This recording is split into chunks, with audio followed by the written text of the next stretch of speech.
สาระนหูตอนโทรภาพ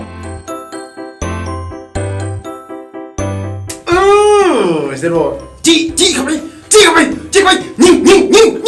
โอ้โหเข้าซะ เดี๋ยวดูความดัน ฮะเนี่ยมึงใจบานนี่ดิเนาะมานั่งมึงเขาเนี่ย ตัวบ่เห็นเหรอฟ้าลงฝนตกมาเนี่ย เห็น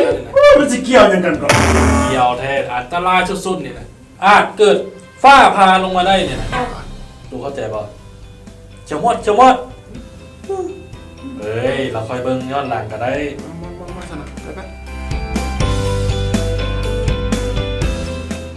1. ควรติดตั้งเสาอากาศให้มีความมั่นคงแข็งแรงเพื่อป้องกันบ่ให้เสาล่มบ่ควรติดตั้งสูงเกินความจำเป็น เพื่อหลีกเลี่ยงจากการถูกฟ้าผ่า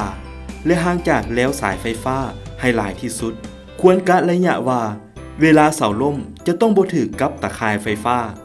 2. ในขณะที่ตัวเปียกบ่ควรสัมผัสกับโทรภาพหรือเสาอากาศ 3. บ่ควรเบิ่งโทรภาพให้ใกล้เกินไปและบุควรมอดไฟเพื่อเบิ่งโทรภาพเพราะจะเป็นอันตรายต่อสายตาหรือได้รับรังสีสนามแม่เหล็กหลายเกินไป 4. ให้ติดตั้งโทรภาพไว้สถานที่อากาศถ่ายเทสะดวก 5. อย่าซ่อมแปลงโทรภาพด้วยตนเองเพราะภายในมีระบบไฟฟ้าแห้งสูงอยู่นำ 6. ในช่วงยามฝนควรถอดสายอากาศออกจากโทรภาพทุกครั้งเมื่อบ่ได้ใช้งาน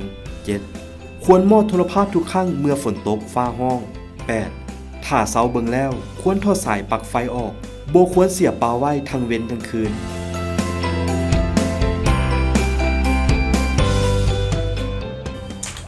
ลากไปลากไปยิงเสียบมันเสียบเนี่ยเอาครับโดดเสียบโอ้ยกินตัวไม้อย่างนี้ ถึงมาบ้านกันเอาเท่านั้นไป